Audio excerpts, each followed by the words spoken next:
In this video, we are talking all about Walt Disney World, that rumor that Queen might be moving into Rock and Roller Coaster. We're going to be talking about the blessing of size over there in Orlando. We're also going to hit the track switch, and we're going to talk about Universal Hollywood up next on OG 55.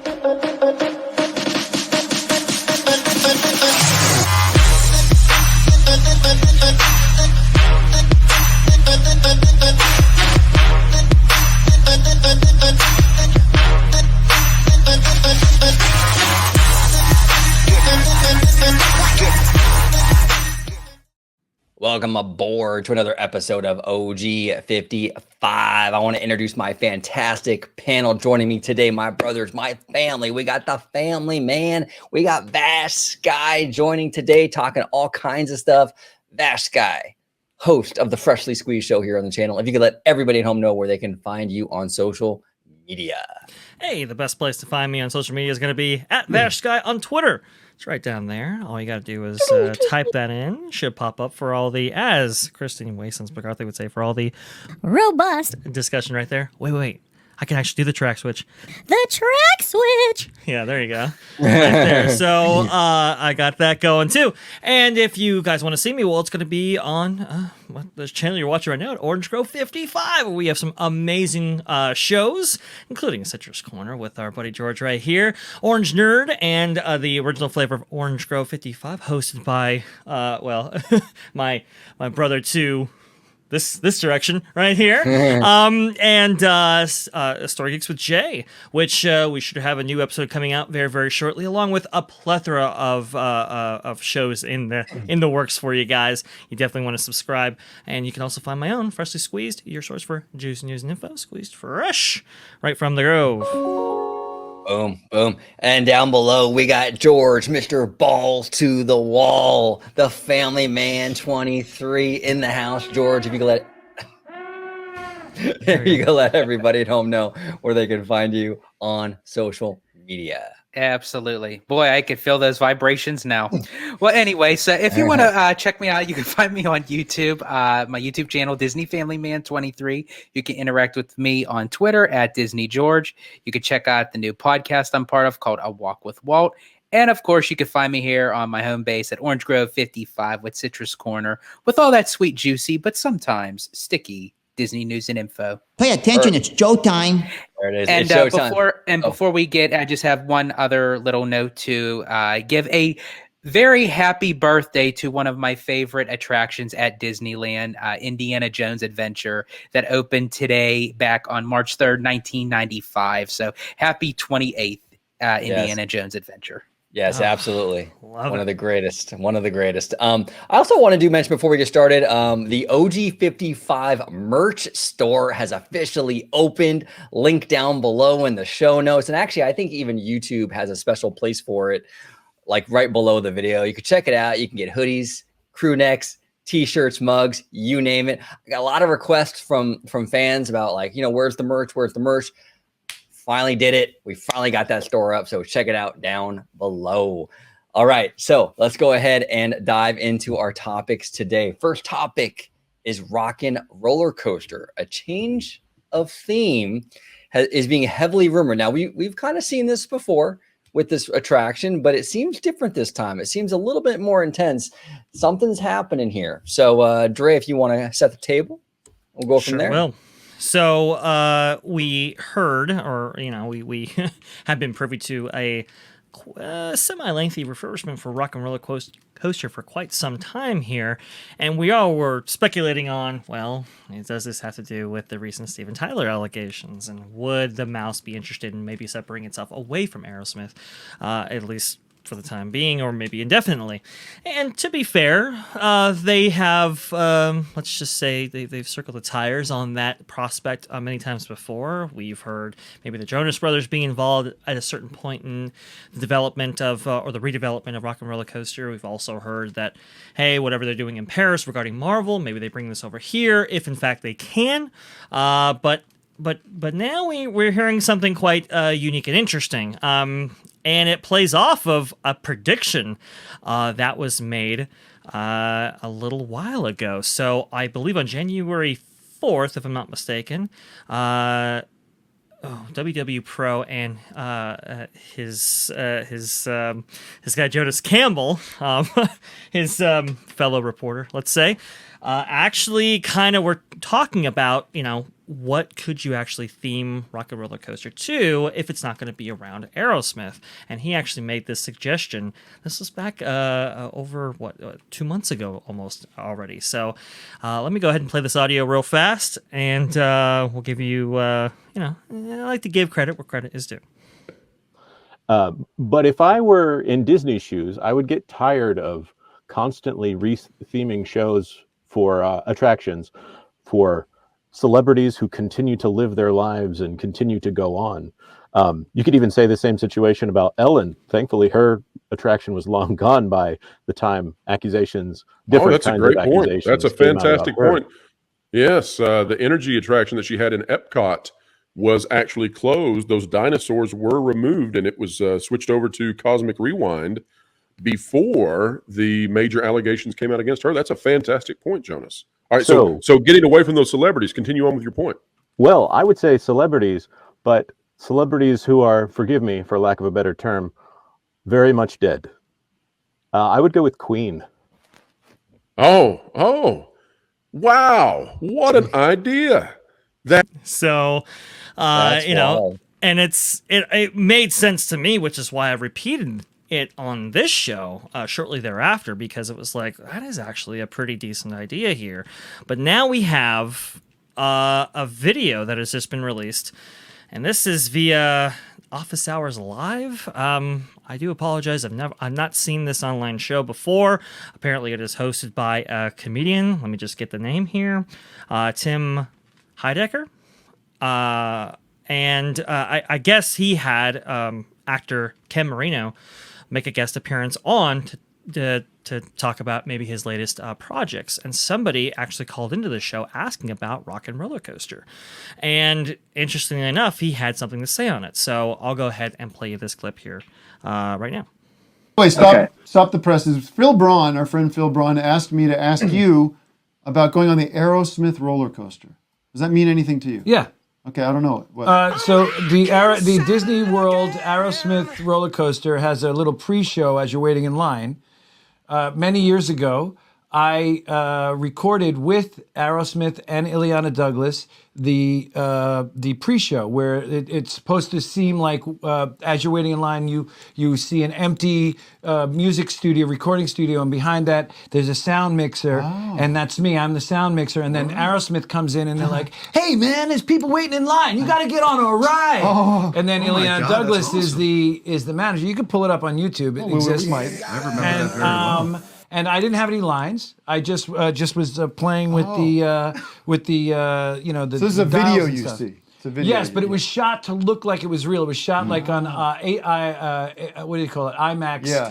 And then so it was very crystal clear. Yeah, it looks like you're really there. Right. It looks like you're there, apparently. Yeah. I've never been on the ride. Where is this ride? This is Disney World. Rock and Roller Coaster. Rock and Roller Coaster. You never went on the ride? Never went on the ride. Why? Oh my god. This doesn't exist. But now anymore. they're changing the ride. Now it's going to be a Queen ride. Oh wow. But Okay, that's interesting. Now, either he knows what he's talking about, or he watches Pro. One of the two, insider information, or maybe a little bit of both. And you can see Ken make an appearance here in the pre-show, right? Yeah, got the image for you as well. Perfect. That's him sitting behind the mixer. So That's fascinating. Right in front of the band. So yeah, I mean, according to Marino, who actually starred in the attraction, it's going to be Queen. Now, I mean, I guess we take everything with a grain of salt. And how connected necessarily is he to this thing that he's never really been on? Didn't seem to have a ton of investment in. I don't know, but it has definitely sparked some debate here online, as you can probably imagine, as soon as this information was found, and the video is actually unlisted. So that's another kind of interesting thing too. The only way you can actually access it is actually going through WW News Today. So it's about around the 1 hour 40 mark if anybody wants to go ahead and look at it in its greater context. But there you go. It's interesting, and a lot of people were talking about like in like fan circles, like, you know, why Queen, why Queen. You might want to give us a little insight on that, Dre, in terms of the ownership of this music. Go ahead. So let's just say it checks a lot of boxes. For one, and this was news to me. And I think in a previous show we had said that there was a pre-established relationship between the band as it currently exists and Disney via Searchlight. Searchlight, as part of 20th Century Fox brand, a subsidiary thereof, obviously established a relationship for the film Bohemian Rhapsody.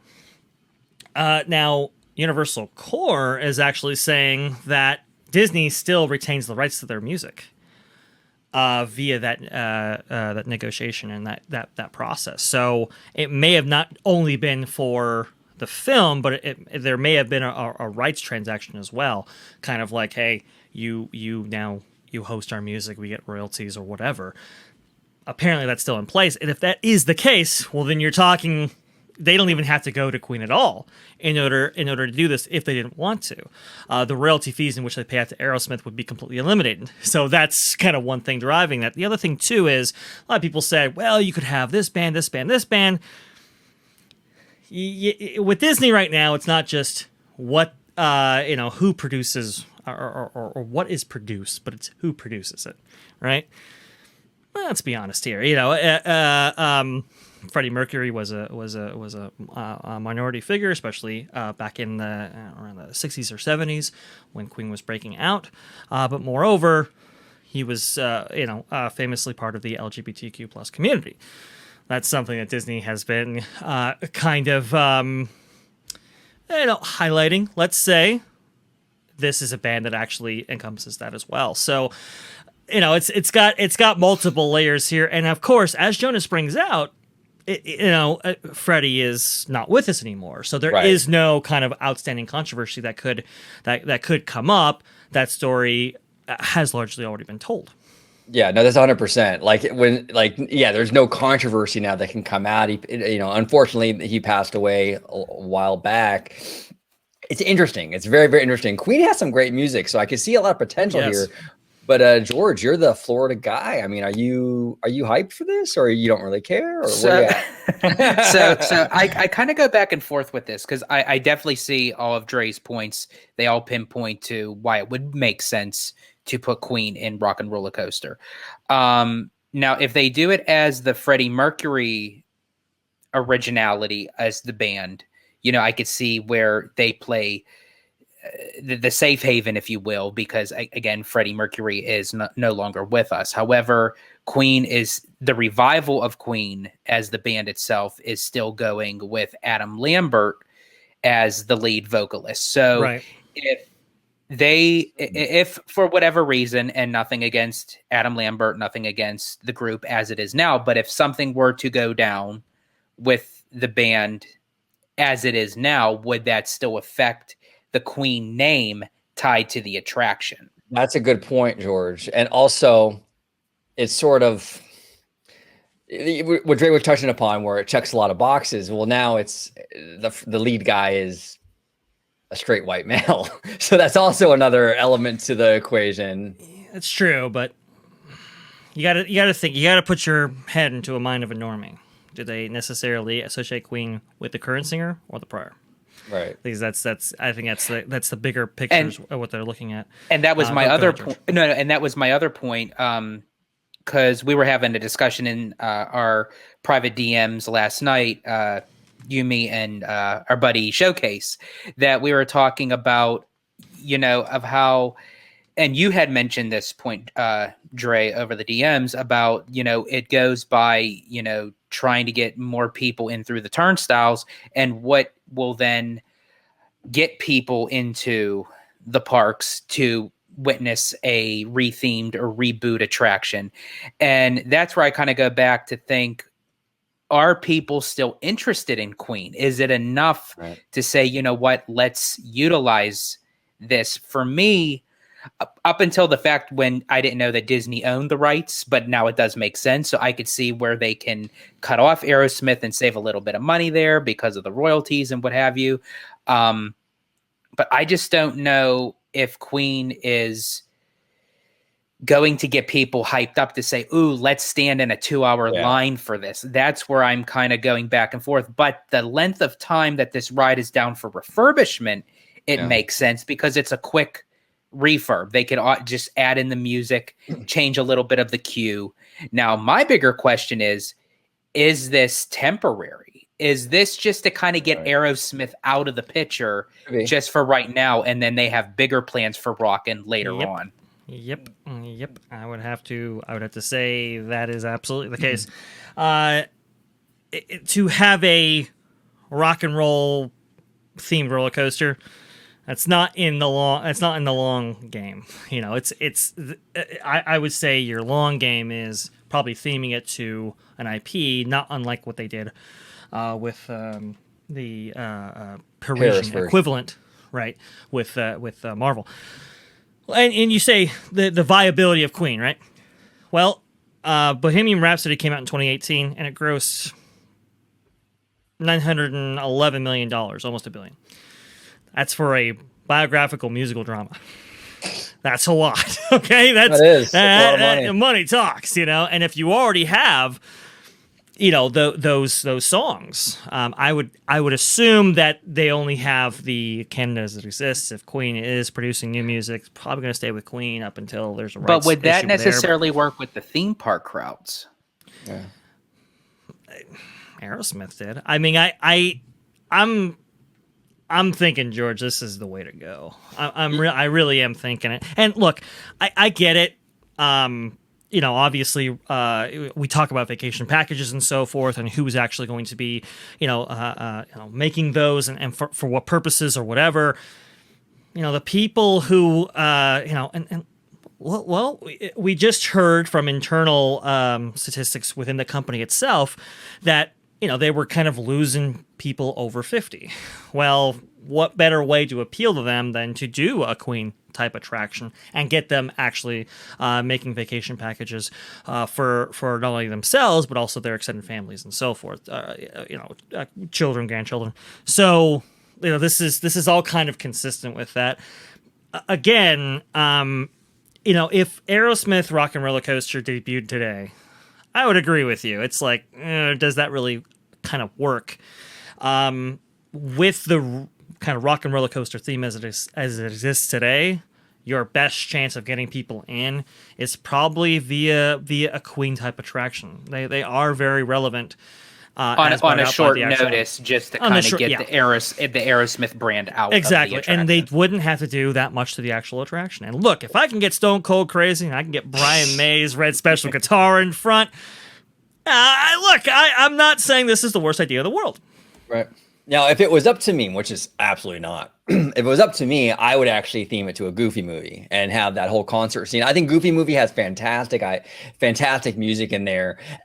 All those songs in that movie are bangers, and it appeals to the over 40 crowd, like myself, who grew up on that content when they were kids in the 90s, but it also appeals to the young kids because it's Goofy. I mean, that's kind of an evergreen thing for kids. That's the route I would go in, but there's no rumors of that, and that's just right. And if they were to pick an IP for that, I think that would work out perfect because you could still have that rock and roll style, and it actually still kind of fits in with the storyline that Goofy and Max are trying to race through to make it to the Powerline concert in time. You know, you're traveling with Powerline, and actually instead of it being a limo, they can kind of design the ride vehicles to be Goofy's car, because and when you think of Goofy, you think of zany, flipping around, turning, corkscrews, all that kind of stuff that fits well. And I love a Goofy movie soundtrack. I love Tevin Campbell, who provided the singing voice for Powerline,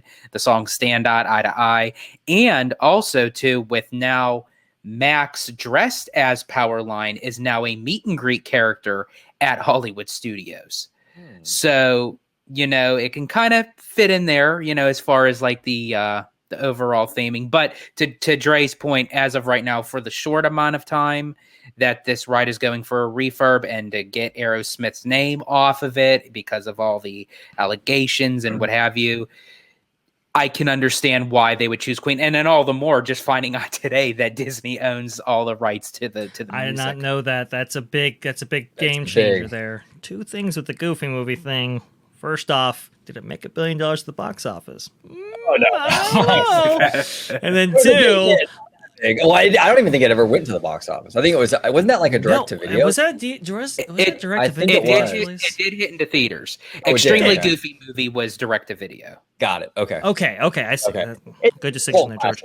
I think it's a cult classic, and it wasn't a massive, Two, you would want to make it a more animated adventure, which that's theming. That's money.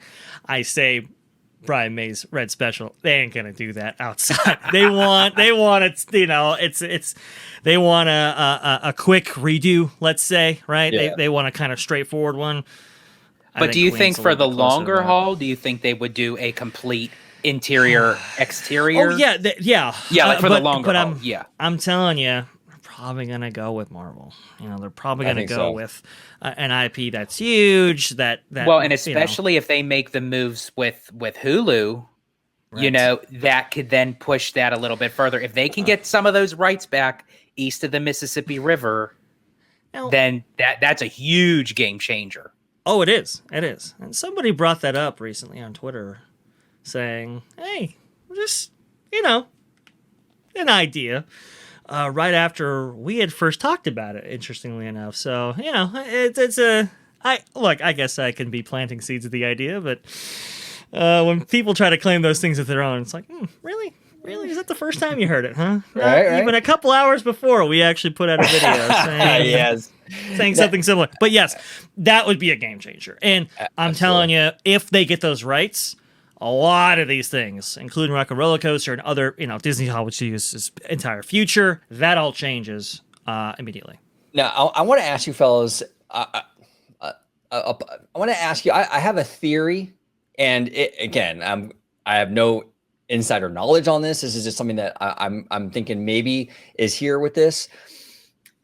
The Aerosmith contract was a long-term contract. Obviously, this ride's been around for decades, and they're still around, right? I know they've had to renew it, I think, a couple times or whatever. Times, I believe. Yeah, but it's for the most part, it was very long-term. Is there a scenario, in your opinion, where Disney is gonna make this ride sort of a venue to sort of showcase maybe multiple bands with shorter contracts? Like, for example, the first one will be Queen, and Queen will have will have its run in this space for maybe 3 years. Then maybe they work out a deal with, say, Blackpink, right? The kids love Blackpink, and Blackpink gets 2 or 3 years contract in that space. And then after they're out, maybe it's some other group or some other band where this is like a more of a rotating sort of theme. Now, it stays within music, obviously. You would go from band to band to band, but that sort of also kind of prevents what Pro and Jonas was talking about, where it's like the scandals and stuff, because no one group will be in there for too long for anything to really stick. Dre, do you think that's a possibility? Or do you think that might be an idea they would consider, or maybe not? I think the only way they would consider that idea is if the bands paid them. I think the Rock and Roller Coaster concept was great for the time it was released, because the range of IP were limited. That's just kind of how that was. I think going forward, and there was kind of a little talk of doing that, like with the Jonas Brothers, for example. It's like, ooh, we have a band that is very successful for us, hype Disney Channel up to, 1,000,000 degrees. Could we switch out bands, with the Disney Channel type stars that were coming out then, making Jonas Brothers the first? It was definitely an idea, but it's like I said, the Rock and Roller Coaster concept, that is a very 90s thing. It's like we're kind of getting beyond that, and really it's about mass appeal. It's about, like we said before, George, as we were talking, selling vacation packages and so forth, that's kind of the bigger issue. It's not, if in fact they could benefit from it monetarily by, the bands signing a contract in which they pay to be in that space. Oh, yeah, Right. totally, right? Almost sponsorship kind of thing, right? Like we're basically Right, like a promoting promotional- the band. Like a promotional opportunity, for sure. Then that would work, swimmingly. But that's the only way it would work, because I think for Disney, it's like, we can promote ourselves just as easily, right? So Yeah. there you go. What do you Yeah. What do you think, George? Would you like that idea of rotating bands, or not so much? Or I don't have a problem with it. Just to the fact that they can kind of keep it fresh and it kind of have it like on a rotational thing. So it's like, okay, which band are we going to get? What songs are we going to get? I just don't think that Disney is going to put themselves in a position to kind of go through all those like smaller contracts. I think that they'll just kind of stick with one that they know that they can guarantee that they don't have to worry about renewing a contract. And as you had pointed out, Dre, that would be Queen, because they own the rights to the band, to the songs, to everything. If they already own the library or discography, if they already have a deal worked out for image and likeness, that's where it's going to go. And honestly, this attempt, like I said, this with George, this is a short term thing. This is 5-10 years, but your 10 to 20 year plan looks much different, I think. So that's something we also have to consider in this. I think they're going to get out of the rock and roller coaster kind of thing and theme this coaster to something a little bit more, let's say, traditional with Disney's current theme park roster as it exists today. And as we were talking about the Marvel topic that potentially could, down the road, if Disney can get more full rights to that east of the Mississippi River, that do you fellas think, and this actually can kind of segue into one of our next topics, is do you feel that's why maybe in particular with Hollywood studios, why they're not really doing so much as far as the real estate goes? Because then if they could utilize Marvel more, then they can then free up more space specifically for Marvel. Oh, yes. Yeah, it's like an Eastern Gateway situation with Hollywood Land and California Adventure, right? We talked about this, where Hollywood Land is very much in limbo right now because Disney wants that bus area to expand DCA into, and there's no point in really addressing Hollywood Land until they get that locked down. It very much could be that, George. Maybe they want to wait to get these Marvel rights and my kind of vision for Hollywood Land, like in an ideal world, would be a park that really does pay tribute to all the studios of the Walt Disney Company, Lucasfilm, Marvel, Disney, Pixar, all of it, even Fox, and make immersive lands based on all these properties from all these great studios. So maybe that is the vision, and maybe that is the direction, and they kind of have to wait and see with Marvel, or they can really, And that would work for Disney's Hollywood Studios because they already have Galaxy's Edge there. They already have Indiana Jones there. So there's pretty much their Lucasfilm. If they can get Marvel integrated into that. They got Pixar. They have Pixar. They have the Disney animation for Walt Disney Presents. So they have a lot of that. So so that really would work out to Hollywood Studios' benefit if they could get that Marvel deal acquired. It's Disney's Hollywood Studios, right? So it's the studios of the Walt Disney Company. I think you could definitely kind of rebrand in a way that's consistent with the name and so forth, and maybe it's a little bit of its original intention. That's ideally that's where it would go. I mean, look, if they were to get the Hulu rights back tomorrow, or sorry, not had the Hulu rights, sell them. If they were to get the Marvel rights back in exchange for that tomorrow, right? That's what Rock and Roller Coaster is tomorrow. Like that's where it's going. I can guarantee you that. This is only a short-term thing, and that does kind of bring us to our next topic when it comes to the kind of attraction overlay hysteria is what we kind of titled it as.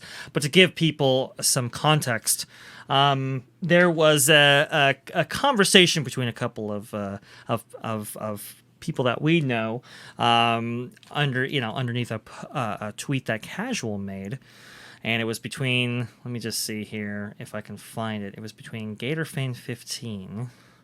Who's a friend of the channel, by the way. We love Gator Fan. He's awesome. Oh, I really like Gator Fan, and I want to apologize to him because he's been asking us some big old questions, and I keep saying to myself, "Oh, we'll talk about it on the show. We'll talk about it on the show."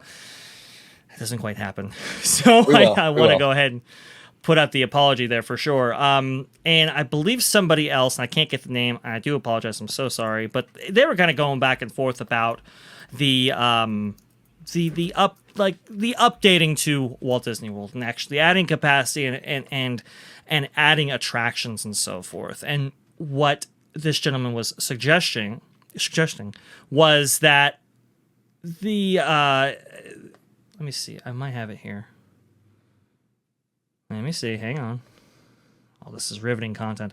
No, I don't. But what he was suggesting was, well, Disney's added stuff to Walt Disney World. They've done, for example, Guardians of the Galaxy Cosmic Rewind. And, well, it's like, yeah, but that replaced an attraction, Universe of Energy.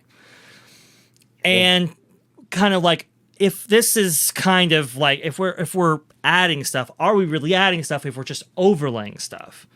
It kind of entered into an interesting debate along, not just limited to what was said publicly, but also in our DMs, interestingly enough. That was an interesting kind of thing there. So the back and forth was really like, has Walt Disney World been added to? Has Walt Disney World been invested in? If it's just overlays, are you really adding capacity and so forth? And I kind of had, a in between kind of look at it, kind of a middle of the road quite look at it. But OG, I mean, how do you kind of feel about that? A lot of people have been disappointed with the level of investment for Walt Disney World because it has been a lot of overlays in the last 30 years, right? Yeah. But there are benefits to that as well. Go ahead, OG. Yeah, I don't know. I'm kind of torn on it too. I mean, I think the issue too with a park like, say, for like Hollywood Studios specifically, is that the park has a lot of issues, right? And you have to address those problem areas. And so you don't want to necessarily only add and not address these weaker areas, right?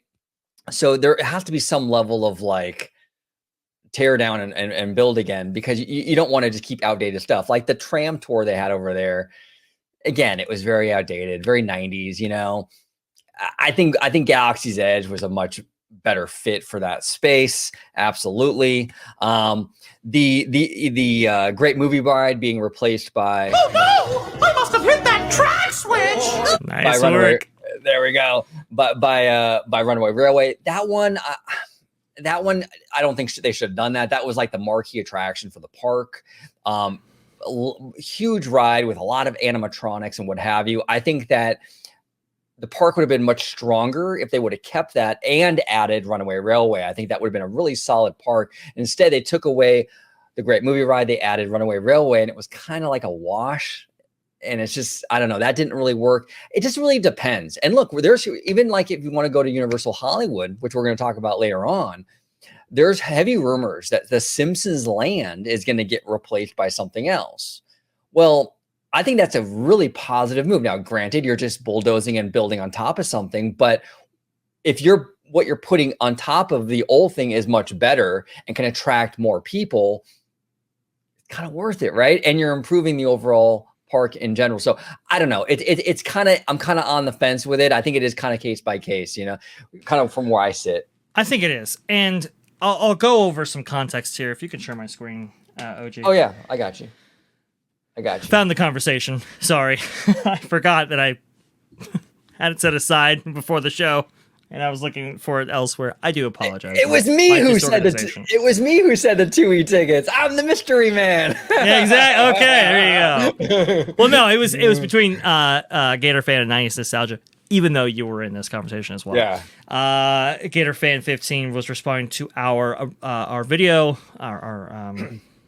was that the live stream? Yep, Yeah, I think it going was live. Epic Yeah. Universe. Good chat, guys. Few points. Disney has invested next to nothing in Florida for the past 20 years while controlling the RCID. They're still moving Walt Disney Imagineering to Florida, so RCID isn't the decider. If they want to invest, they can. They obviously just don't want to for whatever reason. Orange Grove, you make the fine point here. To be fair, Walt Disney World just got 2 e-tickets with Tron and Cosmic Rewind, so it's not like these. There's a huge drought of new stuff. 90s Nostalgia now comes in and says, plus Pandora, Galaxy's Edge, Rat, all within the last 6 years. True.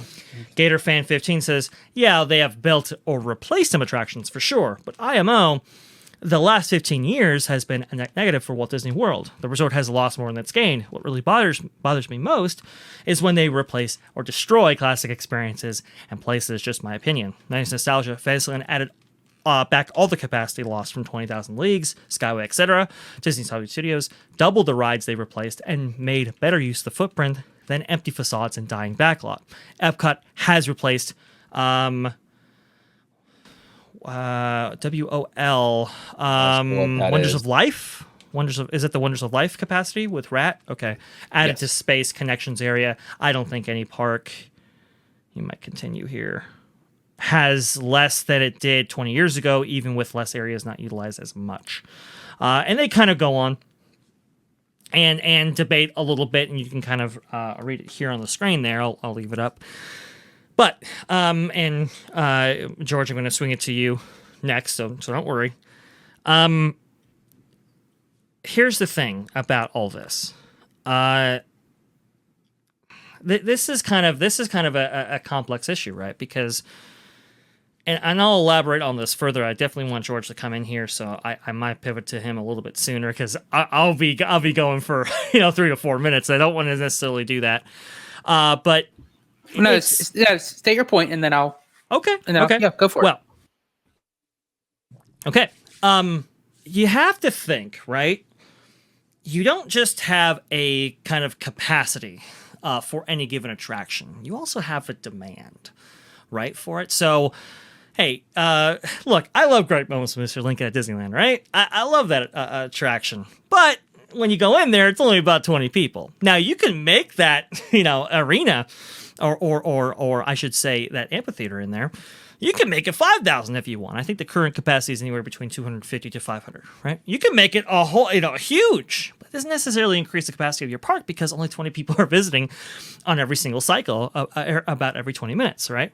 And so people will kind of bring up the fact that, back in the 1960s, the park used to have way more capacity because we used to have Circle Vision, we used to have, Carousel of Progress and/or America Sings. We used to have something.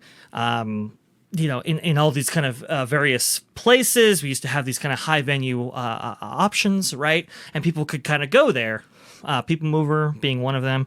A lot of people cite the opening of Haunted Mansion back in 1969, where they had, I think, like 72,000 people at Disneyland, which was extraordinary, right? That's huge. But people talk about those big kind of capacity, people-eating attractions as one of the reasons why that was.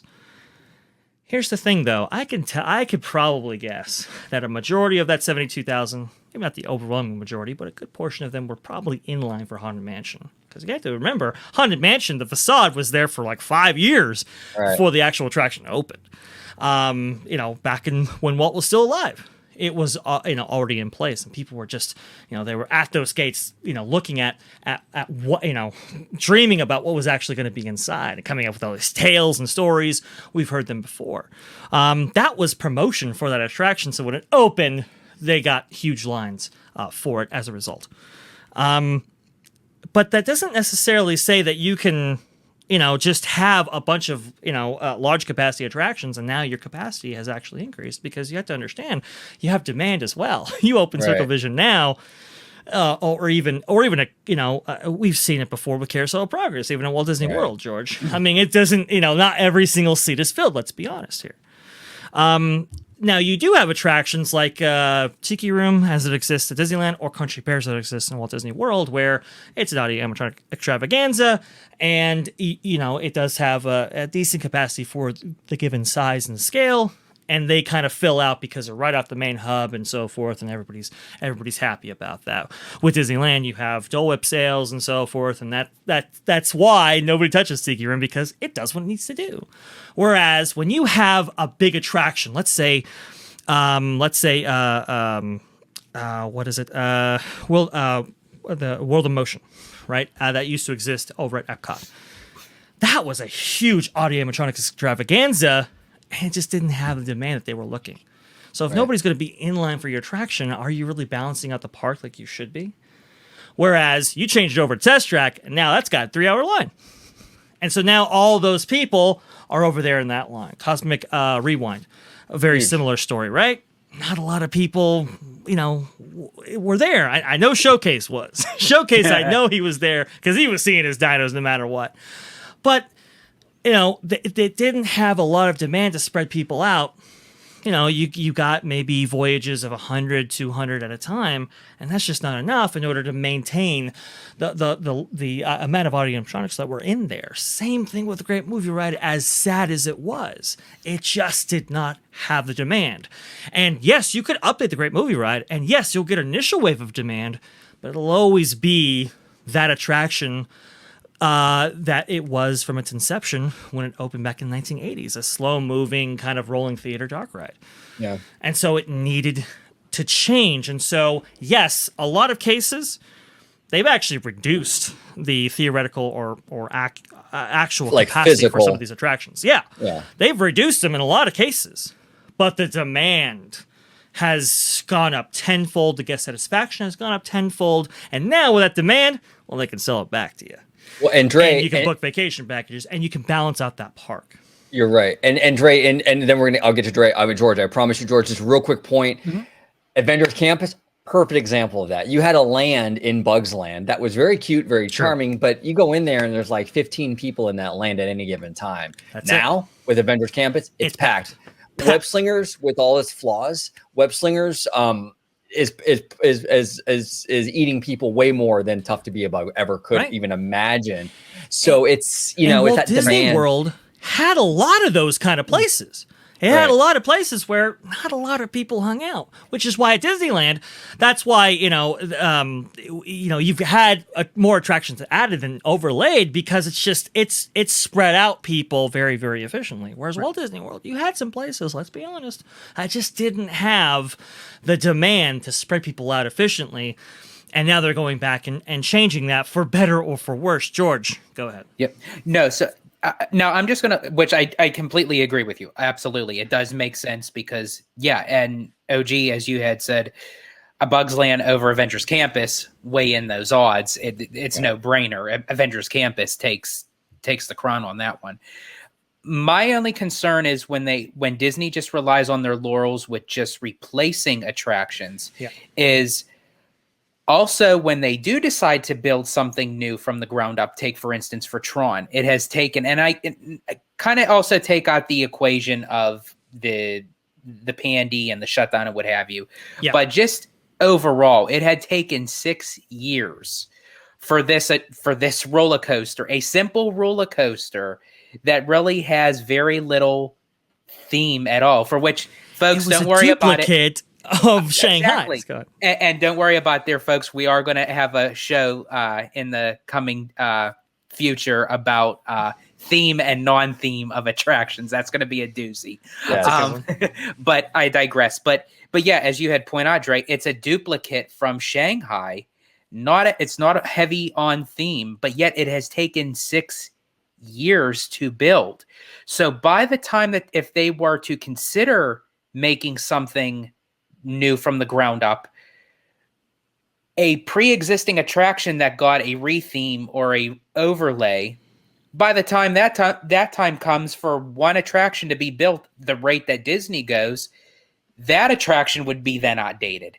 So it's like you would have then 5 outdated attractions as opposed to building one that they would have to constantly keep on revamping, because of the demand of, which we had talked about this in a previous video, that of the need for construction workers, because they kind of battle out of which park gets those set of construction workers. So I mean, like that's a heavy demand.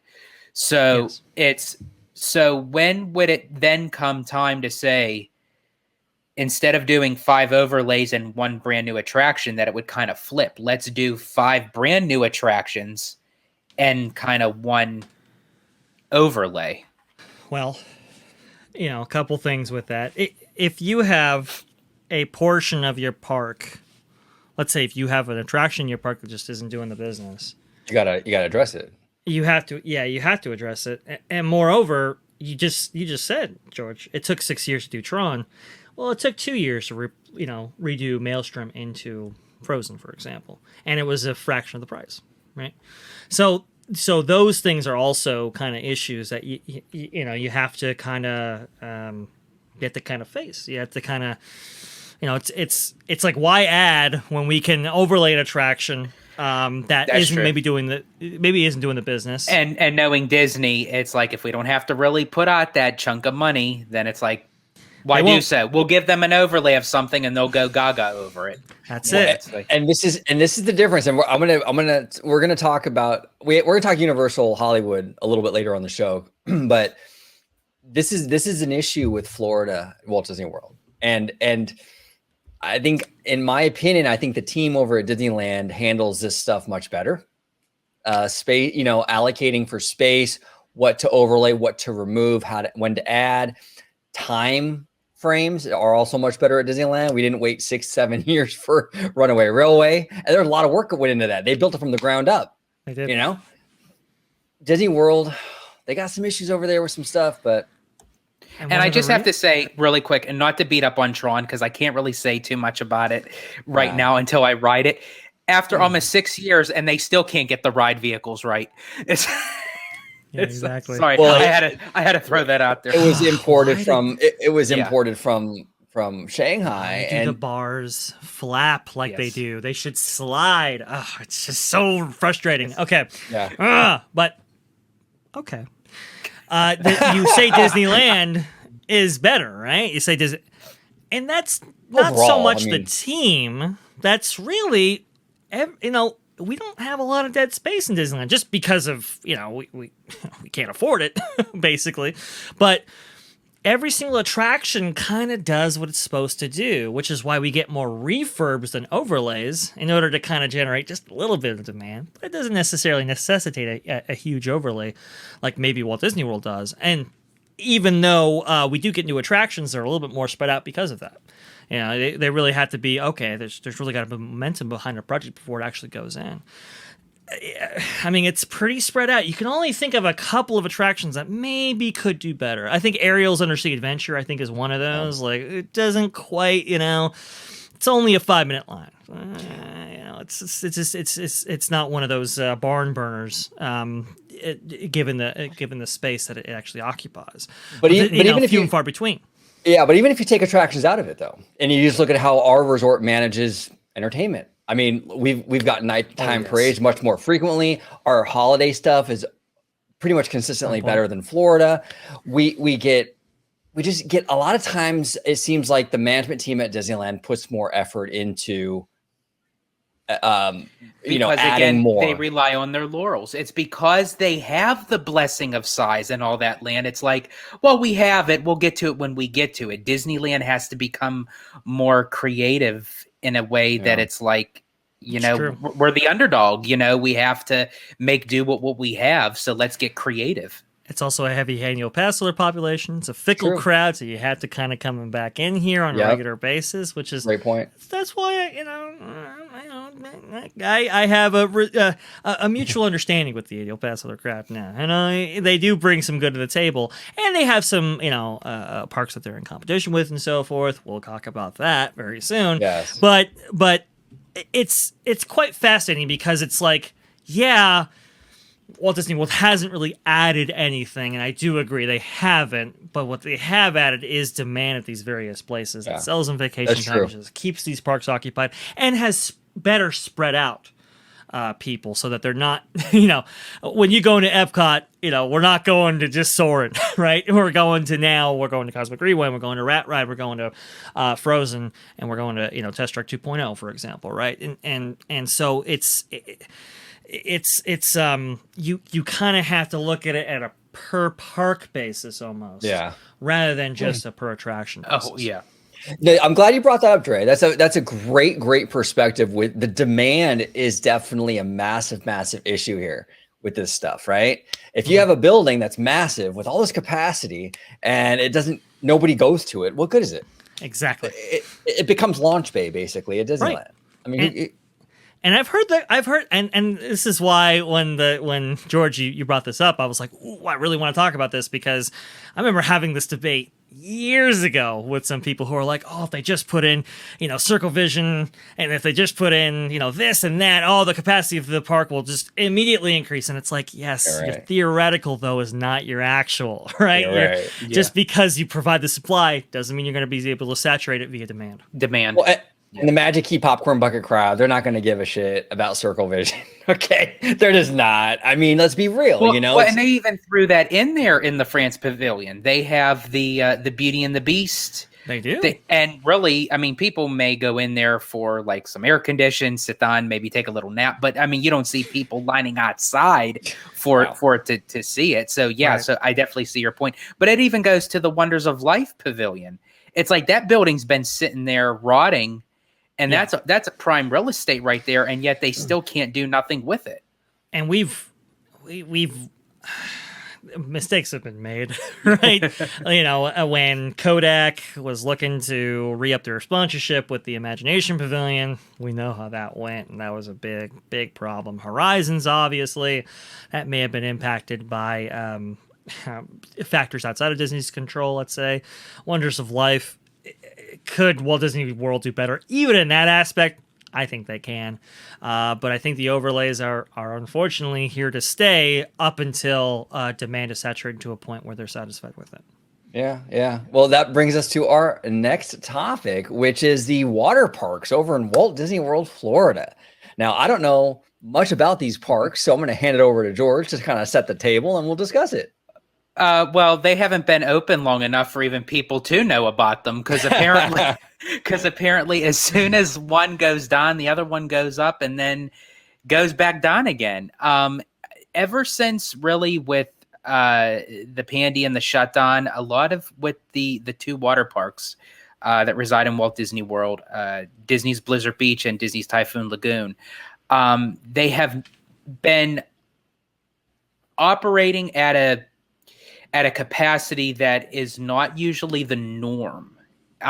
Normally, there were times that both water parks were open at the same time. Yes, that has actually existed at some point in time, that they both were operational at the same time. And then they kind of did a 6-month on season, off season sort of thing, back and forth with the water parks. So while one is in operation, the other one's going through a lengthy refurbishment and what have you. But what I find very interesting... Is that a train behind you, George? That's a train. That's a train. Hold on. Oh no! I must have hit that track switch! There we Mickey! Yep, they're coming around the corner there. They're going. But yes, Blizzard Beach had just reopened not too long after being done for a lengthy refurbishment. They added some frozen aspects to it. And now it's now Typhoon Lagoon is currently closed. They'll reopen March 19th. And then Blizzard Beach will then go back down again for a refurbishment, which is not that long of a time from the time it opened to the time now it's going back down. So, and they can't use that as to say, oh, well, it's been open for a while. It has to go through its 6-month or yearly refurbishment. So something is going on there between the water parks that I feel that, and I hate to use this term that Disney is kind of covering up without actually officially saying it. I don't know if it's the operational issues that they don't have enough cast members, and you need, lifeguards, you need, people to maintain the water slides and the wave pools and what have you. And I think Disney is kind of throwing that under the rug a little bit by just saying, hey, it's going down, but Typhoon Lagoon's reopening. That to me, when they made that announcement that Blizzard Beach was going down again, it was a little bit sketchy. Go ahead, Dre. Well, Yeah, I'm a little bit of a historian, so I got to start back to the history of these water parks just for a second, because it kind of explains maybe what's going on today. I remember back at a time when, well, Disney didn't actually operate one water park at a time. Not even just 2 water parks at a time, but 3 water parks at a time with the famous River Country, right? And that's how this whole thing started. It was really meant to be a kind of, a premium water play area for Fort Wilderness. And then it obviously got a little bit more ambitious and was like, hey, maybe we can actually make this a separate ticketed thing. Maybe we can actually make this an actual park unto itself. And it was extremely popular, especially with that kind of 80s/90s boom with the baby boomers actually having kids of their own, having families coming on down. Let's take a break from the actual parks. Boom, water park. And it was unbelievably popular. Now, the problem with River Country was it wasn't easy to get to, especially without eventually without the railroad and so forth. It was a little bit of a trek, but it was unbelievably popular. And so popular that Jeffrey Katzenberg himself actually tried to get in when he was working at the Disney studio, at least, when he started out working for Disney, coming from, Paramount and so forth, and tried to get in with his family and couldn't get in. It was at capacity. They would not let any more people in. This was back in the, late 80s, early 90s. And it was like, whoa, we have to change this for sure. That's when they drew up plans for Typhoon Lagoon. That didn't saturate demand, completely. At least there was more demand than supply, so they had to actually provide more supply in the form of Blizzard Beach, and that's where you get the 3 operating water parks. I think now times have changed just a little bit for a multitude of reasons. One is, let's be honest, to add the water parks onto your ticket, it's not necessarily a cheap thing. Obviously, with the lack of annual, pass availability, which, you would have maybe a disproportionate amount of people at these water parks be from the annual pass holder, class right there. That's also affected them. And George, you said it right there, cast, right? Cast has been a huge, huge problem. And these, water parks aren't cheap to maintain. At a certain point, at a time, they wanted a 365-day operation for all these water parks. That had to obviously change to summer and so forth. It's just a lot to provide, and I think they're kind of in this mode right now with a lack of demand and a lack of cast. Let's just have one open at a time, and it's really unfortunate to see. I want to throw a question to you fellas, because we're going to be talking about Universal in a little bit in regards to Hollywood and Disneyland. Universal opened Volcano Bay, which from what I understand, it kind of opened to kind of reception. I don't think it was a massive hit. I could be wrong, but I feel it was kind of a mixed reception. But it's definitely a thing, and it's a new water park in Orlando down the street from Disney. Sure. Is this a sign that maybe Volcano Bay is cutting into Disney's water park game a little bit, and that's been a little bit of an issue for them? It is possible, because I have done Volcano Bay and Typhoon Lagoon in one trip when I did my first trip to Universal Orlando.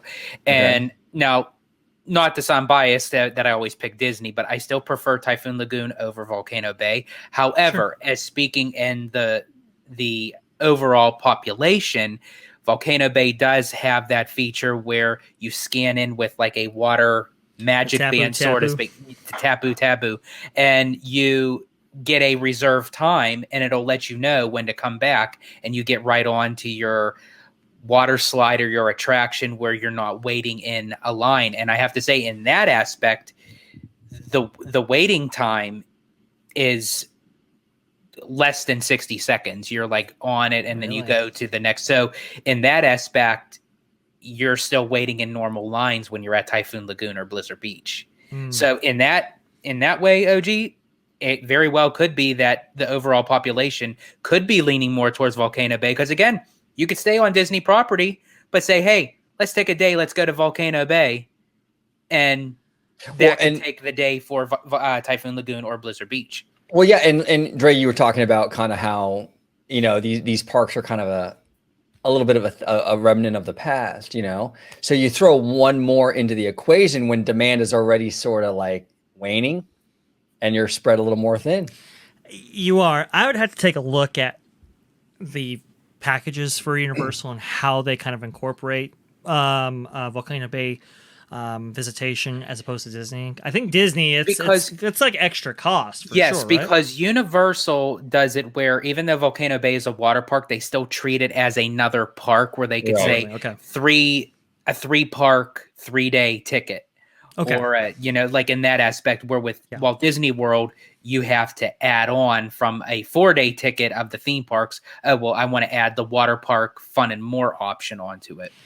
If I were Disney and if I were looking to generate demand for these things, I know they're going like in the kind of extra, what is it, the kind of certain events, right, where they have the H2O party or whatever. Mm-hmm. I would take a look at this and see if maybe, I don't know, maybe adding on the water park option for annual pass holders at various tiers in which they didn't include water parks, maybe adding that on temporarily, or maybe, giving some, hey, you get 4 days at Walt Disney World, you get water parks free, that kind of thing.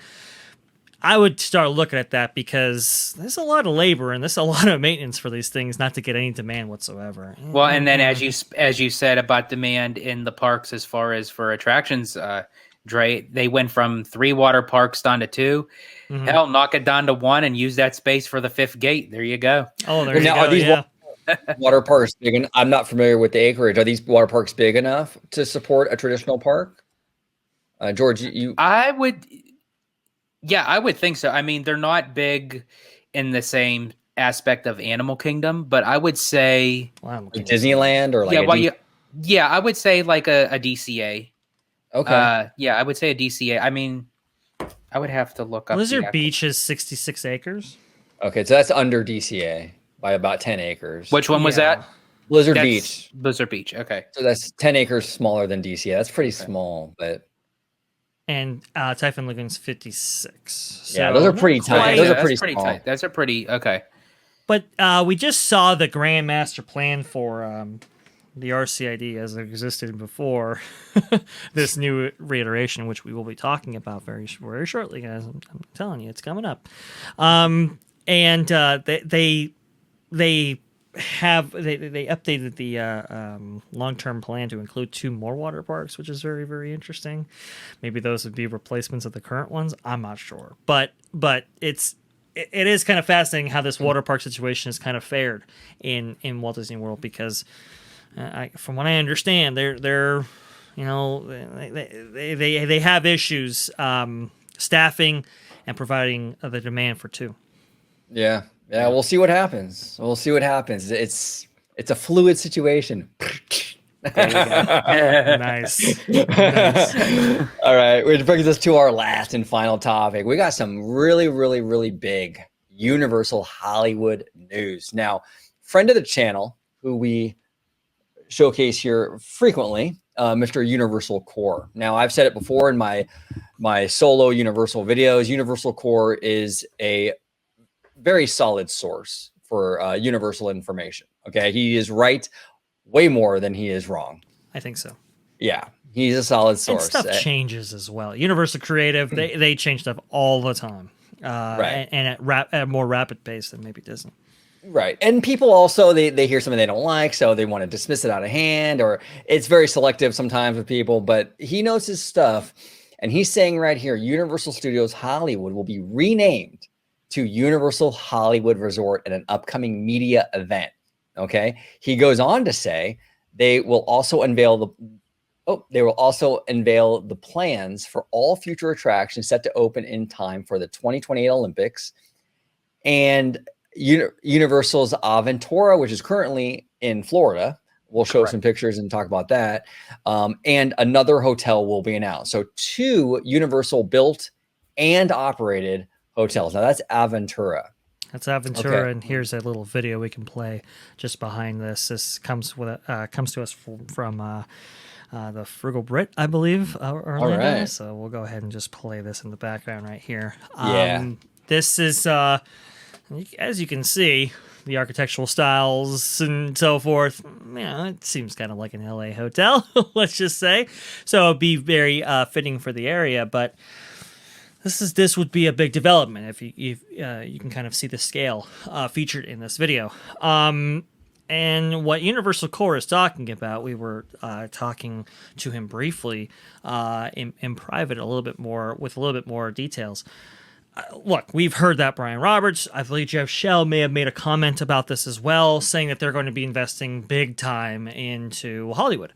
And we have heard numbers that suggest more than $1 billion into Hollywood. And that's coming off of the already $1 billion investment that they made back in the lead up for the Wizarding World of Harry Potter West as it opened in 2016. So we're talking this would be this would be a sizable type project here. And the reason why, and I think the resort branding is apt. If you're going to be adding 2 resort hotels, it's interestingly, I was talking about this with Mindy after visiting for the Super Nintendo World.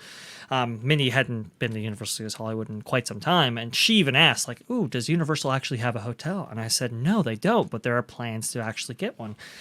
Well, now Universal Core is talking about 2 hotels. Look, if you have 2 hotels at a theme park, I think that pretty much qualifies you for a resort. And the place in which these things would be placed, according to the screenshots that we were provided, here is Universal Studios Hollywood as it exists today. Can you see my cursor? Well, you can see that kind of flicker, right? The flicker. Yeah, I can see the flicker. Yep. So that is the Universal Studios globe sign. And this is the Vivo Italian Kitchen. Just to the south of that is where one hotel would actually be built, from what we understand. Circular, you can see it right there, that circular kind of cul-de-sac parking lot thing. Correct. That's where one of the hotels will be. So right in the entrance of Universal Hollywood, like right there. And I have to say that's very telling to a bold move on Universal to add not 1 but 2 hotels to essentially turn it into a resort, because that's telling for the theme park itself, because that is telling guests, hey, we are putting stuff in this park that is going to want to keep you on property. So they're telling you, they're telling you in the name change the direction of this park. Yeah. Look, they're calling it the Universal Hollywood Resort for a reason. They cut studio out for a reason. They're going to minimize the studio element of it. The tram tour and all that will probably still be there, but it'll be greatly, greatly mitigated. And the theme park is going to be the big main draw here, and the hotels. But now let's not forget, though, you have the 2028 Olympics as well coming. They're going to need lodging to stay somewhere. What better place than at the Universal Studios Hollywood Resort? Now, up in the northern, northwest part of the park, is that where the tram tour is? Yes. That bigger? Okay. So the majority of what you're seeing right now on screen is not only the tram route, but a lot of it is actual Hollywood production facilities. So I'm not guessing they would cut into that too much as it exists out there. A lot of things have been relocated out there specifically to make up for the upcoming losses that would be incurred next to the theme park space as it exists on a lower lot. So. And then you could see the second hotel area. You can see right here, Universal Studios Tram Garage, that pop-up that just happened right there. Yeah. At Tony Curtis Drive, I believe John Wayne and Kirk Douglas, this kind of area, that is also, that's where the other hotel would actually be, which would be the far end of City Walk. So, yeah, I mean, you'd be cutting into the tram a little, a bit from what we understand. You could see. Well, and you also have to remember Universal Studios Tram Garage. You can see where the Universal Studio Tour is. That area, from what we understand, just that is meant to be made into something else. Go ahead. Yeah. OJ. Oh no, I was just say too. I mean, the tram tour, like they're going to have to look, 2 hotels is a lot for a half day park. And right now it really is a half day park. So they're going to have to significantly pump in a lot more to do in the theme park to justify the hotels. So they're going to be building a lot. And I think that tram is really going to take the hit. Now, I love the tram. It's one of my favorites, but I think this is a smart move nonetheless, because I think most people go for the attractions. And I think most of what makes the tram great, like Earthquake, for example, Jaws, maybe King Kong. The back lot for sure, like the urban facades, right? The Metropolis facades. That I think will all stay. But beyond that, that's a very interesting kind of thing, because it does go through production facilities that are used actively, right? So you wouldn't remove like the sets and so forth, because those are used for productions today. But outside of that, though, you might be cutting into a little bit of it. Should we quote the number that we were quoted in terms of? I mean, we can, but you and I were both sort of like not sure if that's a number or if that was just sort of like, generalizing. But you can go ahead and say the number.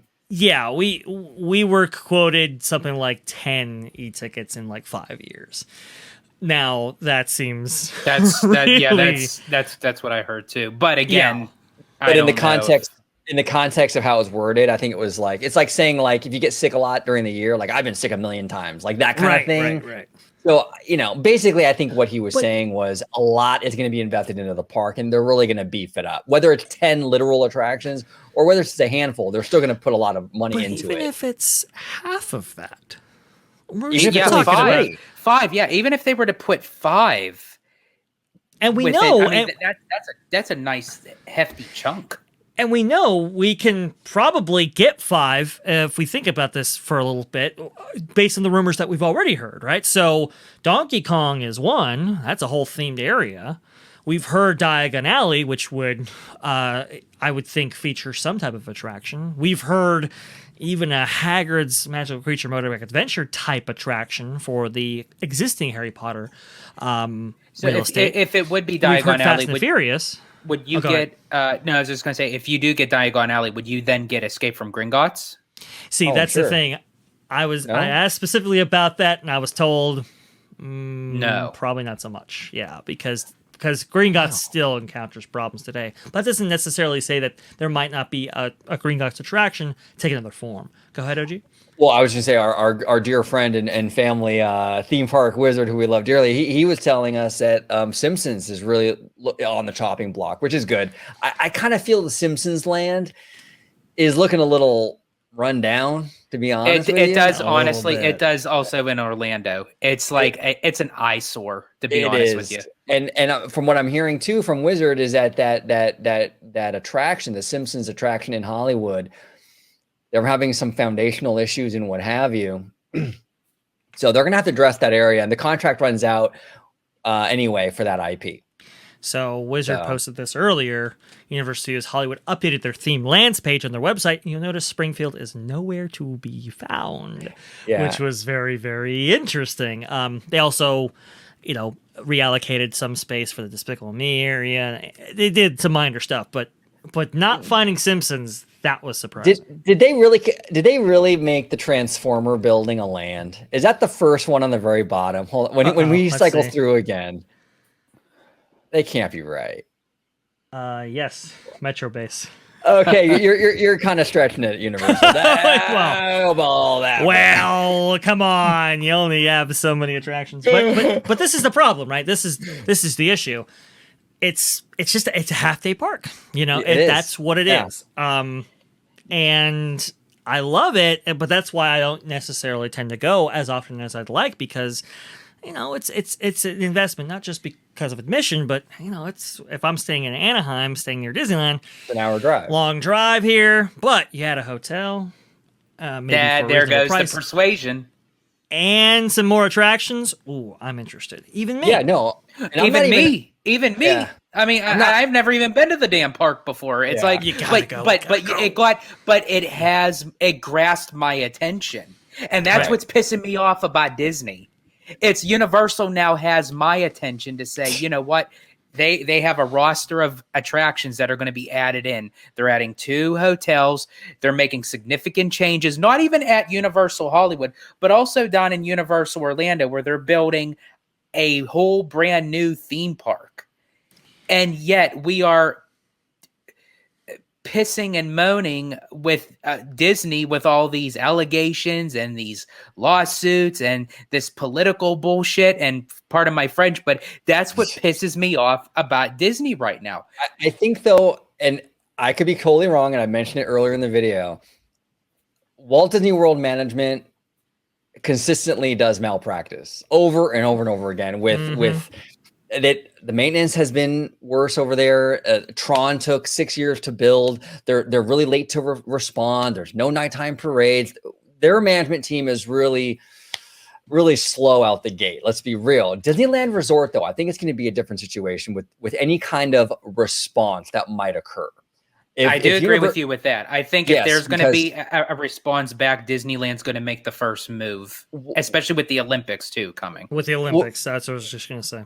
Right. So I think that like this whole thing, like we're seeing in Florida with like, well, Florida has no plan to even address Epic Universe.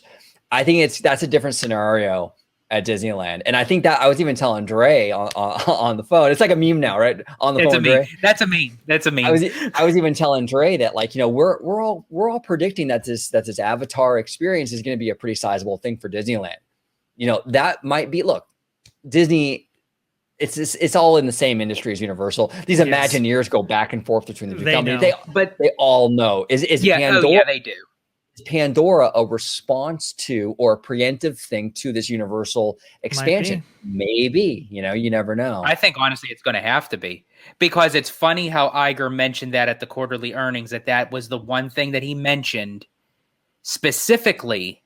Right. And it was for Disneyland. He made sure that when he brought up Pandora again, he didn't just say, oh, the Disney parks or the Disney resorts. He showcased Disneyland. One of the things that I really envy about the Comcast operation is that they are led by somebody who is a theme park guy. Brian Roberts. He is a theme park guy. He loves the parks business, loves what it generates. And just look at this. I mean, if there was anything close to a modern Disney decade, this is what we're seeing right here. Think about it. We've got billions of dollars being invested in Universal Studios Hollywood, 2 hotels, a plethora of e-ticket attractions. Just another park in another state. Yes.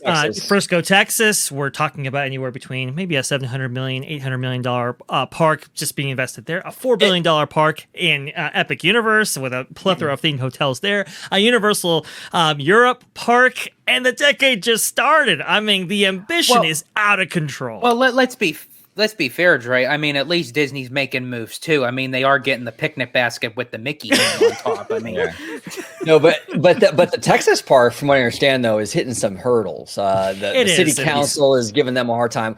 Look, I think it's going to go through. The ambition. It's like it's the strive and hunger to want it and to make moves. Don't play it so safe, and that's where again. Disney used to be the front runner of that. They used to take the risk. Walt Disney himself, the company was founded by his risk taking. And it's like they don't have that mentality Disney's so anymore. Risk averse. They're so risk averse now, and it's Universal is just like, hey, but yeah, they're trucking along. Well, Brian Roberts hates Disney. He wants to win. He wants to beat them down so bad. So he's going to put everything he can into that. And here's the thing. I really hope this puts pressure on Disneyland Resort to really make sure that Disneyland Forward initiative gets through. Do what you got to do, Disney. Get that locked in. You don't have to even necessarily start tomorrow and build anything tomorrow. Hey, competition is healthy. It keeps you on your toes. And you can make an argument to the council. Hey, look, Hollywood's got a lot of stuff coming here. That might take away not just our business, but the businesses around this. Might want to grease the wheels a little bit on this. You might want to grease the wheels a little bit on it. We need to bring people into this thing, and I really hope it does motivate Disney. I really do. Now, here's the thing too. I'm really excited about this Universal Hollywood thing because I've been a big proponent of like Disneyland focusing on the tourism market, right? I've said that they should really get into being more of a world-class resort, kind of get away a little bit from this locals kind of thing. Not completely, I'm not saying like completely, but really try to bring people out of state, out of country. It seems like Universal is kind of going for that as well. By changing the name to the Universal Hollywood Resort, it's more in line with what you see in Florida with Universal Orlando. And with the 2 hotels, again, that's very much a tourism thing. I think this is a really smart move. And a lot of people on Twitter and stuff are kind of poo-pooing this. Well, it's not a resort because they don't have 2 parks. Well, Alani doesn't have 1 park and it's a resort. You don't need 2 parks. There's no, people make this stuff up and pull out of their ass. Yeah. If they have 2 hotels in a park, that's a resort. Universal is absolutely correct in that. Well, if they pull it out, just tell them shove it back in. Yeah, right. Here we go. Yes, folks, we only have high-class stuff on this Fantastic. show. Now, here's the thing about that. Sorry, Drake. Wait, you hear that? Oh, I think that's a train. Hold on. Oh no! I must have hit that track switch! There you go. The track switch. Sorry, brother. No, you're good. No. George, never. When you hear that train, you let me know. That's very important. Go ahead. Very important. Well, I've always thought that Hollywood has always kind of been more of a destination park than Disneyland, and it's weird to say that. It's weird to say it, but it's the only one with an active studio, and people come from all over the world to see that. Because it's very unique in that way. Other parks, they say they're a studio park, or they say they're destination type theme parks, resorts, whatever. But I've seen much more international visitation over my years of going to both at Universal Studios Hollywood, if only because it's the only place you can go to actually see where people's favorite movies have been made. Here's why I would push back on that a little bit. I mean, yeah, you're right though. I mean, the studio thing is definitely unique to Universal as a theme park. Although the Warner Brothers studio tour is fantastic too. I suggest everyone try that. But it's fantastic. But I think Disneyland though does have a strong tourism, appeal in the sense that, look, this is, and maybe this is the nerd in me, I don't know, but this is the very first Disney park ever made, ever actually created and enjoyed by Walt Disney. It's kind of like a historical kind of site. I know it's constantly changed. It's much different than the park that Walt opened, but I think for that, I mean, you have visitors from Japan, wanting to go to Disneyland, the first Disney park. I think we did. Up until Tokyo Disneyland actually opened. Then that changed. But and it's also to the factor of how we constantly say to everybody who goes to these parks, whether it's Disney, Universal, vote with your wallets. I think that when Universal now is making these moves and everything is fully fleshed out and it's operational and it is open, I think that's going to take a little bit of the edge off of Disney and give them that little sting. Because I feel like that's where they say, hey, this is Disneyland. It's Walt's original park. That's all we have to worry about. We don't have to worry about expanding or changing or doing this. We could just take that title, Walt's original park, and people will still come, which they will. I'm one of those people. But I think then when you compare it to what Universal is now going to be doing and adding hotels to that, is Disney now going to see a drop? Decline in those numbers? Because I don't know as far as like what the price range is going to go for Aventura, but I do know down in Orlando, that hotel plus Cabana Bay, they're decently priced hotels. Mm-hmm. And those are like I don't want to say the lower end, but the value resort of Universal. So, and I don't know what the case may be for Los Angeles. It may be a little bit higher, I'm thinking it might be. But if they somewhat match it to Universal Orlando, and you compare those prices to the Disneyland Hotel or the Grand Cali, that's going to hurt Disney big time. Center of gravity shifts at that point. You're right, George. Right. You're right. So they have to address this, and this is why Disney has to really step up their hotel game out here. That's why look, a lot of fans were like really kind of almost rooting for Disney to not build that fourth hotel, that planned fourth hotel. And I'm like, why? Like, we need that. We need that hotel. Besides the fact that I actually think that was actually the way that they designed that hotel from the concept art, how close it was to Disneyland Hotel. I think that would be the replacement to the towers, and they were going to build the new one and bulldoze the old towers. That was my theory, and I still think that was the case. But regardless, they need to step up their hotel game in Anaheim. And I was upset when they canceled that hotel. I think we need it out here, We especially for all the businesses that lost their placement because of that and did not use it for nothing. The last hotel that was added to the Disneyland Resort was the Grand California back in 2001. Think about how much expansion that we've had in both Disneyland and DCA in that time. We desperately need it. And but now if Disneyland Forward does move forward, then and even if they expand DCA, or if they do something at a third gate, I know that's a little bit more ambitious than expanding DCA, but then you would need to encourage people to stay more on property. So I think no matter what they were to do with Disneyland Forward, I think another hotel is essential. Absolutely, it includes hotel capacity. I can assure you that, George. If there's any one need outside of parking for Disneyland Resort that they desperately need, it is hotel capacity for sure. That would be a big part of what they would do with Disneyland Forward going forward. But when you have the Westin, when you have these big hotel chains investing big time money in Anaheim, there's a market there, absolutely for sure. And But Universal Hollywood obviously understands that as well, which is why they're investing hotel. We've been hearing about it for years, a hotel for Universal Studios Hollywood. They're looking to add 2. But I will say, OG, I'm telling you, they get a lot of international visitation. Oh, no, I'm sure they do.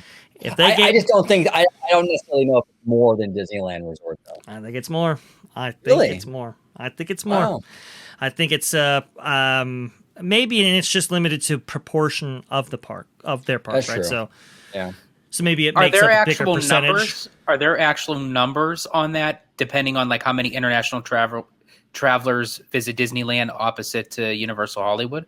They're not, because if I had them, I'd be sharing them.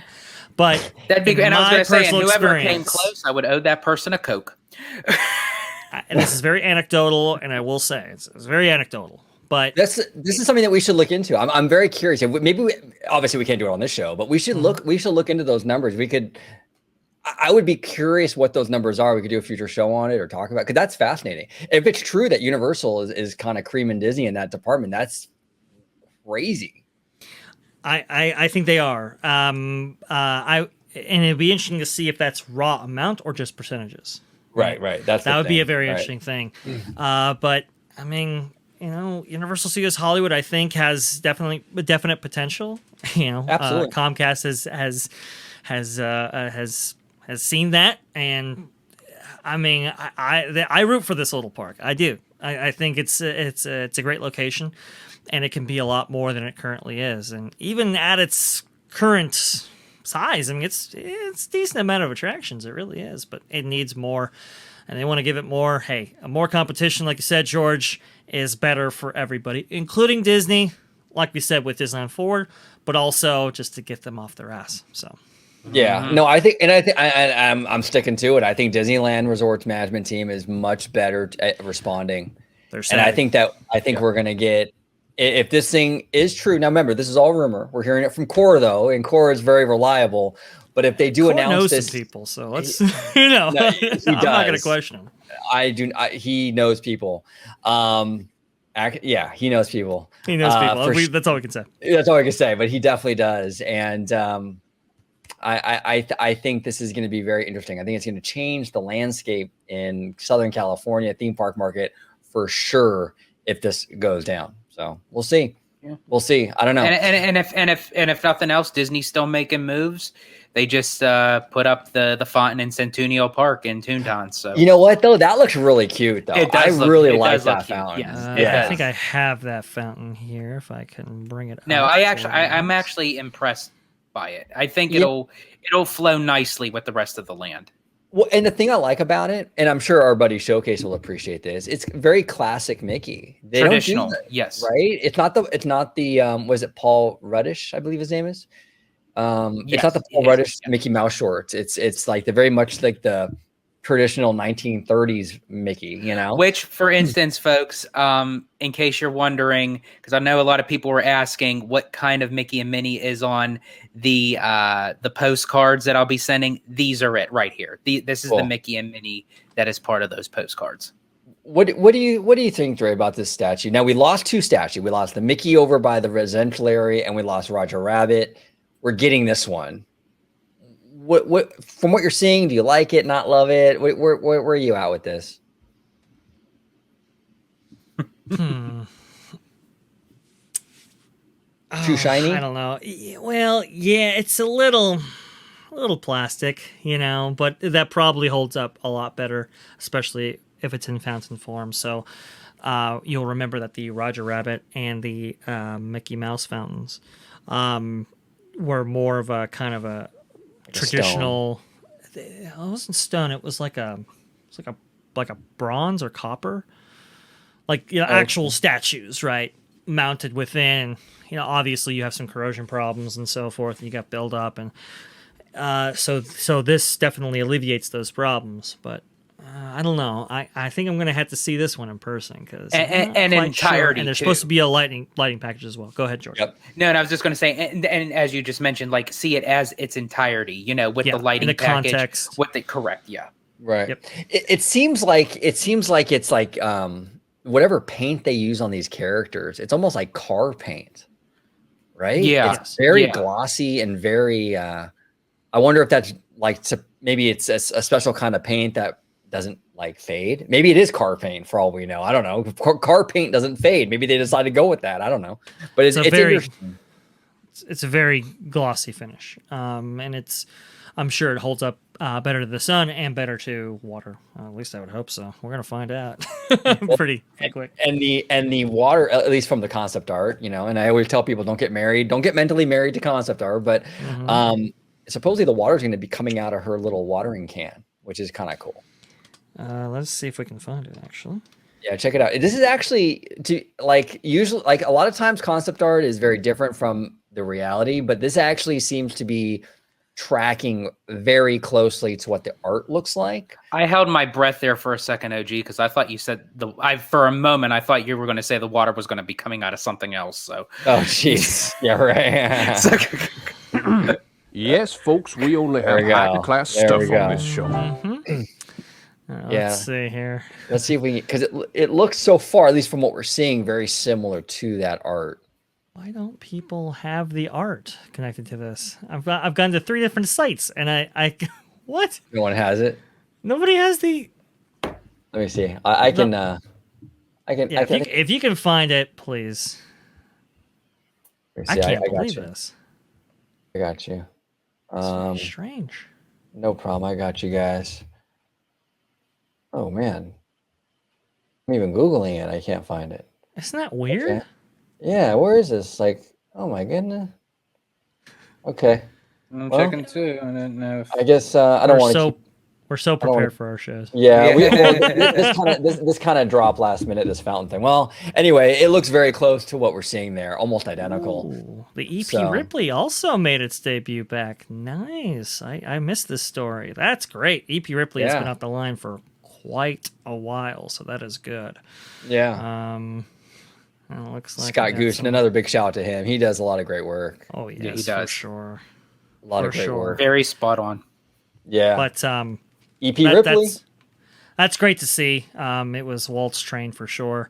He would always go with the EP Ripley, and I know they're still recovering from the fire incident, which actually took out classic electrical systems as it relates to the actual operation of the railroad. A lot of historical equipment, a lot of vintage equipment that was lost there, which is why they're only doing 2 train ops at this point, and doing radio calls to actually coordinate the moving of the trains. I know there's these parks are encountering their set of issues, right? As we've relayed so beautifully during this entire video, but it's nice to see some feel good stories there as well.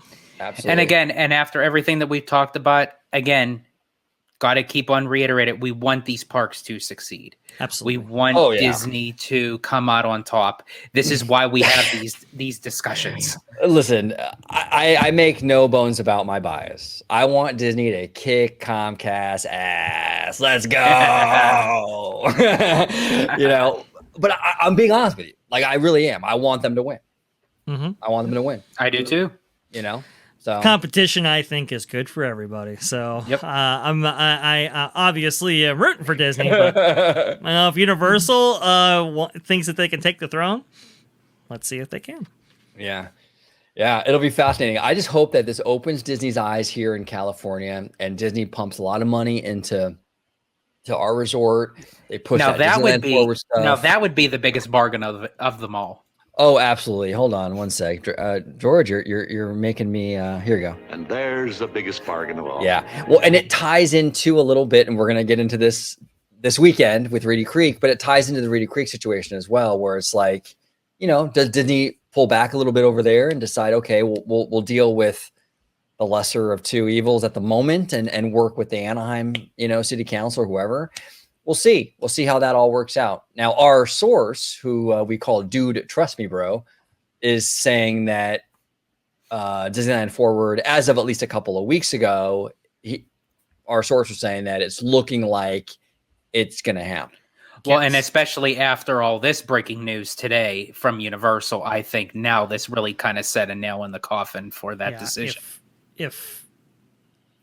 Look, I mean, even outside of that, George, you still have the Olympics, you still have the World Cup. Exactly. LA is going to be a place, and Bob Iger, you know how Bob Iger is. Oh, yeah. When it comes to LA. He wants to showcase the products of the Walt Disney Company being a pinnacle point for Southern California.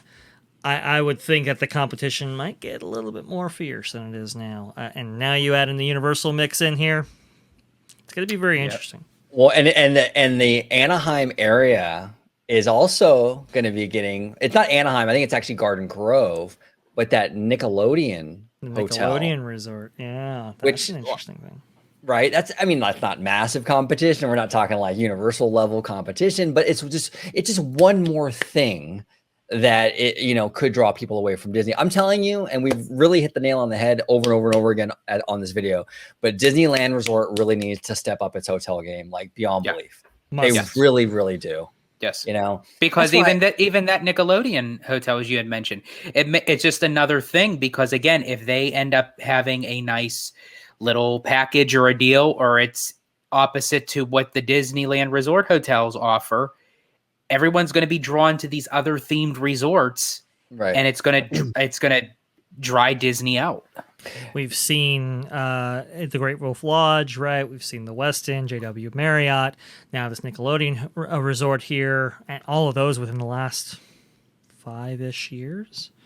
And there's probably others like the Radisson or others that I'm missing, but we've had significant investment in the Anaheim space regarding hotels. It's time for Disney to step it up.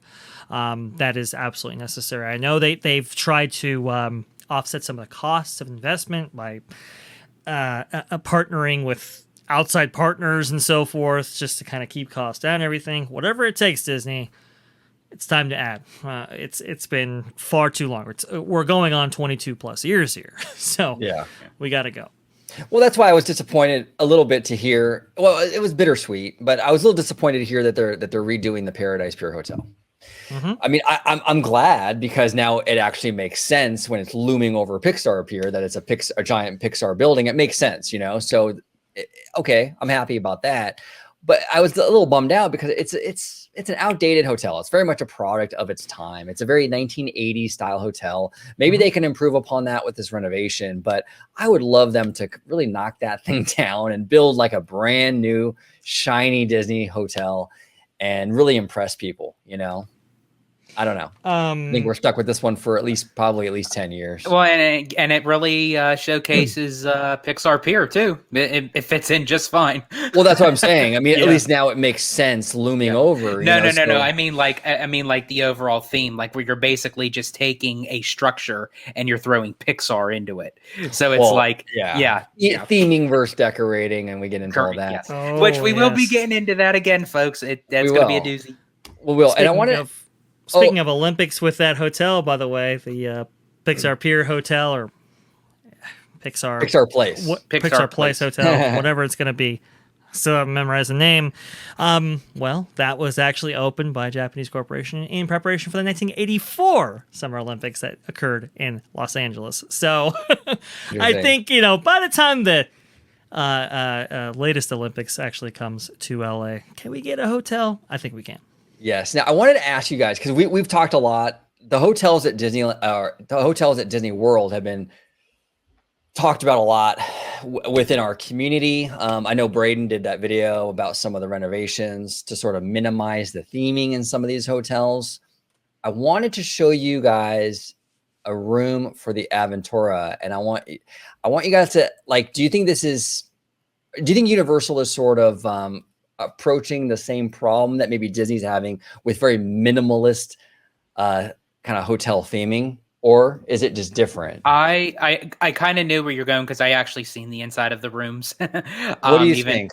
And I feel like this is really nothing new too much for Universal, because Universal kind of already has that chic type of look to it. I was not expecting it from Disney. So actually I take it as the roles vice versa. I don't really necessarily think Universal was taking that take from Disney. I think Disney's taken that take from Universal because they all look the same. Is it lowered expectations or just different? Well, it's also cost too, right? It's these are much cheaper rooms than what Disney has traditionally sold, because Disney has, we expect theme from Disney. We expect the richness and luxuriousness from Disney, and that just unending detail. And frankly, that's just not what we're getting, even though we're paying for it. Whereas Universal, it's set itself in a different price point. It's always been kind of the hip and modern kind of resort, just in general. So that's reflected in their hotel rooms.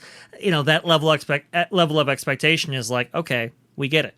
Now there might be themed resorts that come with the Epic Universe project and so forth. We'll see.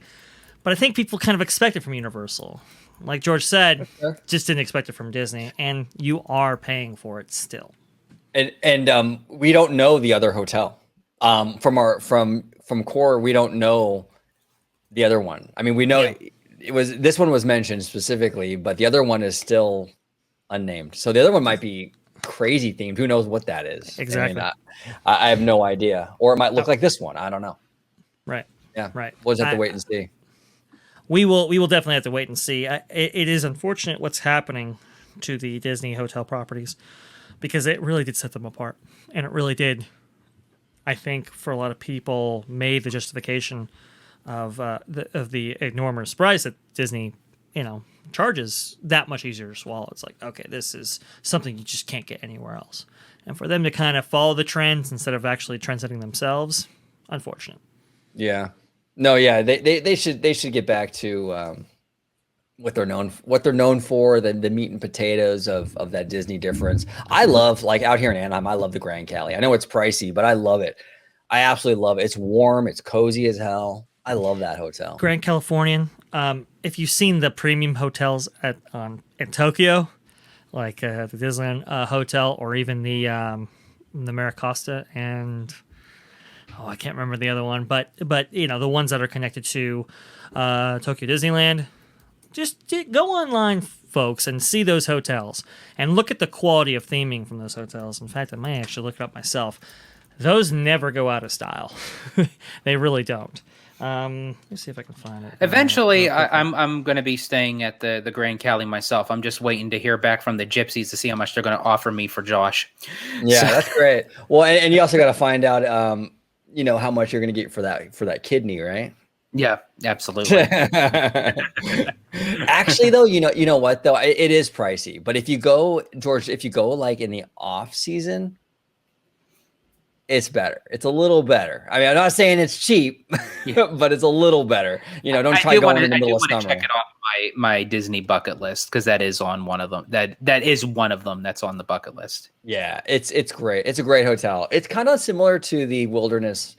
Was it Wilderness Lodge? Wilderness Lodge. Yeah, very similar. So here's the Hotel Miracosta at Tokyo. As you can see, it does the Disney Grand Californian thing, where it's connected to the actual park itself. Oh, this is the lobby. Gosh. Come on. Unyielding amounts of detail and quality, and it never goes out of style. No. Now, to the rooms themselves. Holy shit, dude! This is insane. Like, I'm convinced that Japan is a more advanced civilization. yes. Yeah. It is. Now, look, maybe some of these things could be updated in a couple places, right? The couch, maybe. But overall, it just never goes out of style. Dude, and it's like you can charge a premium for this, and nobody else in LA, nobody else in California is doing anything like this, or Florida for that matter. This looks like you're touring the White House or something. This is crazy, dude. Look at the ceilings. Look at that. I mean, it's okay. Holy. Yeah, like that's amazing. But just the hotel itself, we have to disconnect it from Tokyo Disney Sea, or else we'll start crying. But just the quality of finish work, the unique details, the just look at those headboards. I mean, it's just like, the drapery and so forth. I mean, it's incredible. And yes, they could update them a little bit, but I don't know. What I see Disney it's just kind of stripping all of this stuff away as they are and still charging the same price. I get a little bit upset because I know that isn't a mentality shared across the board. You build this in Anaheim and you destroy Universal's hotel business. I mean, people would be lining up to stay at this thing. This is insane. If Disney were to build this, it would ruin Disney's business. What? Oh, you mean the other hotels? Yeah. Oh yeah. No. Yeah. Oh yeah. Bulldoze Disneyland Hotel and the Pixar one and just put that there. I'm much better off, for sure. But I want to leave you guys with one more question before we go. Because we're talking about ambition here in Anaheim, Disney's response, hypothetical response. I'll start with you, Dre. Do you think a park like Westcott Center? We did a video the other day. We were looking at the battle plans, right? The like all the different things they were going to do with the people movers and the moving walkways and all this stuff. Do you think a park like that, if they were to build a third park, is viable in today's market, or do you think, hey, there's not a whole lot of IP there? I don't know. What do you think? Could they build that now? I mean, theoretically. Sorry, fellas. I think is that a train? That's a train. Okay, hold on. Oh no! I must have hit that track switch. There you go. Thank you, George.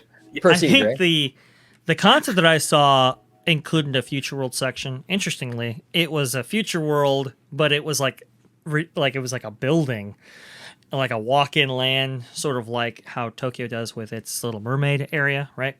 Okay. And that's that was your portal to all the attractions that exist in Future World, but it was like it was centrally located. I don't think that plays as well, but I think the world concept, the continents. So the continents, right? So instead of actual countries, you get like Asia, Africa, what is it, Europe, that kind of thing. That I think absolutely plays.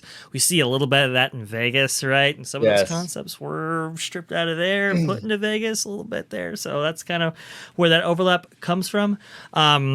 Living out, I think Tony Baxter said it was live the dream, I think was the pitch. And it was like, living inside of an active theme park, or at least staying inside of one, right? Where you had attractions kind of below and above, and you have these kind of hotels sandwiched in between. There was a concept for this is so crazy. Imagine the Disneyland Railroad as it circumnavigates the park, but switch out the conveyance to Pirates of the Caribbean. And every single show scene that you see when you get out to the actual continent that you're seeing is show scenes that go over the history of that kind of geological location. Unbelievable. And it was like the capacity was supposed to be like 10,000 an hour. It was ridiculous. I think that kind of stuff, it absolutely plays. I think would play, very, very nicely. Some of the other concepts, though, you might run into some issues. Yeah, and I think that like with our locals kind of demo with the magic keys and all that, the drinking around the world and all that kind of stuff would play enormously big out here. Yeah, I could see that being a huge draw for the locals to come after work, have a few drinks. Yes. Oh my God, it'd be crazy. What do you think? Get some of that Vegas crowd as well, which we know. Yes. I think honestly it would do very well for Disneyland, especially what we were just talking about earlier of kind of like the back and forth of whether or not Disneyland or Universal is drawing that international crowd. I think that would then get people back into Disney's good graces, that if they were to incorporate other countries, other cultures within a California-based theme park, if they want international travelers to come to that park. And I think it fits well with Epcot at Walt Disney World. I think to have a Westcott, I think is long overdue for Disneyland. And I think it would be the perfect third gate. And many people's favorite part of Epcot is World Showcase, right. The drinking around the world aspect. Oh, gee, I'm sure you're going to mention that. But the food festivals you can actually host there and so forth. Right. I think it would be phenomenal. You now have a place to host a Lunar New Year, for example, in the Asia section of that. There you go. Right? Yes. OG, go ahead. No, you're spot on. You're absolutely spot on. It would just be such an enormous draw. Disney, if anyone from Disney is watching this, understand that this would be an absolute gold mine for you. Now, I'm not even a stickler with like IP in that kind of park. If you have all the continents and you want to put a Tangled dark ride in Europe, have at it. I'm good with that. I'm not going to be a stickler. I understand the new market. They're competing with Universal. The no IP thing is sort of unrealistic at this point, right? It sucks, I know, but that's just how the market we're in. So if you want to throw those IP attractions in the various continents, I'm fine with that. But as long as like the foundation, the meat and potatoes is that Westcott, oh man, I'm telling you, that would be a bank. Just imagine staying at like, an Egyptian hotel. This is what Tony Baxter, if you've ever heard the audio on this, it's amazing. But imagine staying in an Egyptian hotel.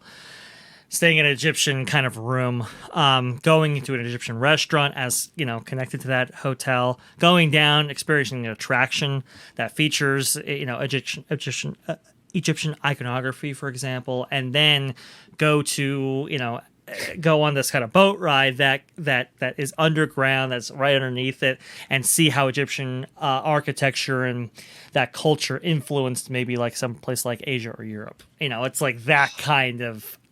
It's almost like Galactic Star Cruiser meets World Showcase. It's like so cool. It's and I want to give the audience a moment to wring out their panties, because what you just described is unbelievable. I am so mad at Michael Eisner. I am so mad at Michael Eisner because it's not even like. I get it. Things happen, right? The city was fighting with them about this, the Spaceship Earth, thing. It was investment. It was investment. It was not. Yeah. I just wish that we could have got it the park, but just water it down a little bit. Yes. But man, I'm sorry, OG. There are so many ways that I could have taken that statement right now, and it's like just running through my head. Yeah, I know. George's gears are always turning when it comes to inappropriate comments. Look, it's gotten to the point now, OG, because I know so much about Westcott, and I've really deep dive into it.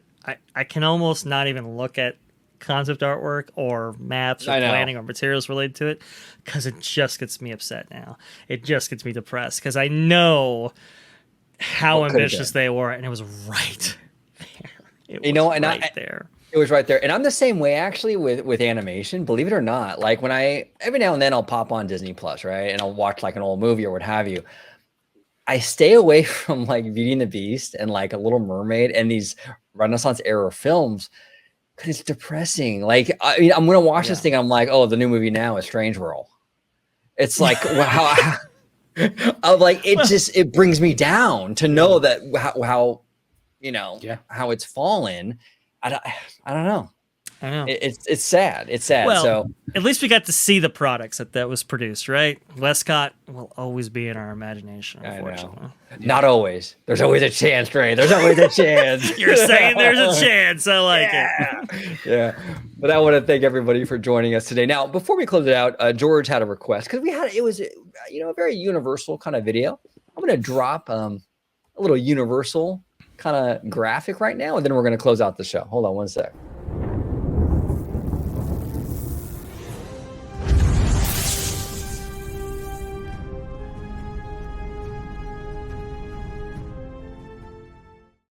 A little something because we're talking Universal today. There we go. Give it up. There it is. There it is. Yes. There it is. So, Perfect. yes, perfect. So thank you all so much for joining us today. Comment down below with everything that we talked about today. Universal, the hotels, Disneyland Forward, Westcott, Walt Disney World, the water parks, all of it. We're going to close it out today. The what? I'm sorry? Queen. Queen rock and roller coaster. Exactly. So comment down below with all your thoughts on that. But Dre, if you can remind everybody at home where they can find you on social media. Well, the best place to find me is going to be at Vashguy on Twitter. It's right down there. Just go ahead and type it in. It should pop up for, as Christine Waysense McCarthy would say, for all the robust discussion right there. Oh, gee, you got that bargain of all drop? And there's the biggest bargain of all. Thank you very much. Do appreciate it. For the biggest bargain of all, well, you have to subscribe to Orange Grove 55, where we have some amazing shows, definitely as regular shows, but also things that we have in the works, people. I'm telling you, you want to subscribe. We got some pretty great guests on, got some amazing topics, really providing that deep dive. It's going to be fantastic. So absolutely subscribe, where you can also find my show, Freshly Squeezed, your source for juicy news and info, squeezed fresh right from the Grove. Let's see, which one today? We'll go simple. Perfect. And last but certainly not least, we got George, the Disney Family Man 23, Mr. Balls to the Wall. Mr. Balls to the Wall. If you can let everybody at home know where they can find you on social media.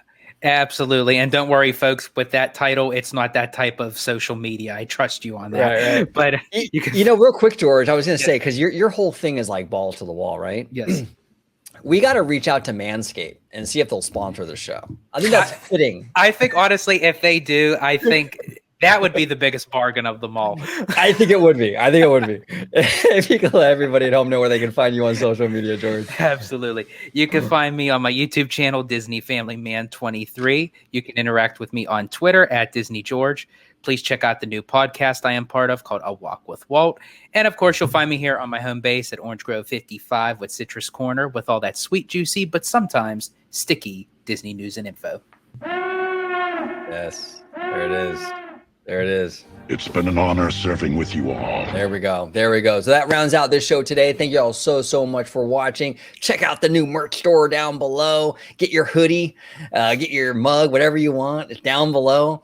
Also, I just want to thank everybody for watching. Dre was absolutely correct. We have some fantastic, phenomenal guests coming up in the upcoming days and weeks. Really a lot of great stuff planned. So please subscribe and tune in because it's going to be very, very epic. Everyone, have a great day, and thank you for watching. Bye-bye.